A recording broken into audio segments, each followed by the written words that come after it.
नमस्कार, स्वागत है आपका इस वीडियो में। बात करने जा रहे हैं चीन के भोंपू, जी हां, ग्लोबल टाइम्स की। वो ग्लोबल टाइम्स जो अपने ही बिछाए जाल में एक बार फिर फंसता हुआ नजर आ रहा है। कैसे उसने मान लिया कि भूटान की जमीन पर जो गांव बसाया था वो दरअसल चीन की नहीं बल्कि भूटान की ही जमीन है, और जमीन पर जो गांव बसा है वो निश्चित तौर पर जब वो भूटान की जमीन है तो फिर आपका अपना कैसे हो गया।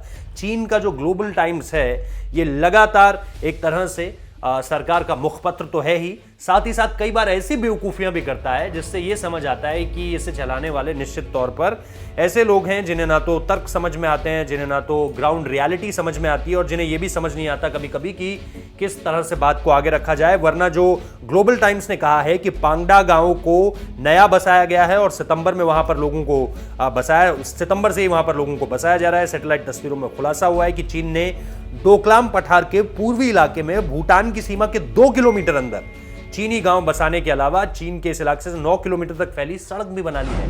यही चीज उसने नेपाल में भी की थी। तिब्बत में तो इसका बहुत विस्तृत व्याख्या है पूरी तरह से कि कैसे तिब्बत के अलग अलग हिस्सों में उसने ये कहेगी कि हम यहां पर इंफ्रास्ट्रक्चर बिल्टअप करेंगे, आप लोगों के लिए बेहतर होगा, अलग अलग चीजों में ये सब कुछ कहकर वहां पर एक तरह से अवैध कब्जा कर लिया। यही काम अब वो डोकलाम में कर रहा है, जिसमें उसने चीनी गांव भूटान और चीन के बीच विवादित क्षेत्र में बसाया गया है, और गलती से जैसे ही इस गांव का जिक्र किया ग्लोबल टाइम्स ने, वो फंस गया।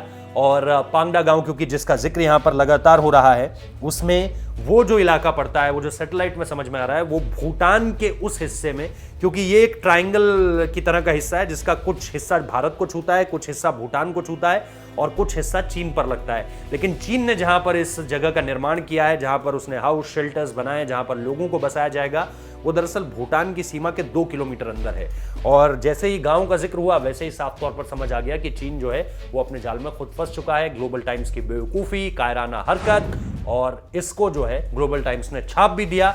अब दुनिया में उसकी किरकिरी हो रही है, मजाक उड़ रहा है। खैर, ग्लोबल टाइम्स के लिए कोई नया नहीं है, ऐसा होता रहता है। हमने कई बार ये सारी की सारी चीजें देखी है। यानी बीजिंग का मजाक एक बार फिर उनके मुखपत्र ग्लोबल टाइम्स ने ही बना दिया। बहुत बहुत शुक्रिया इस वीडियो को देखने के लिए।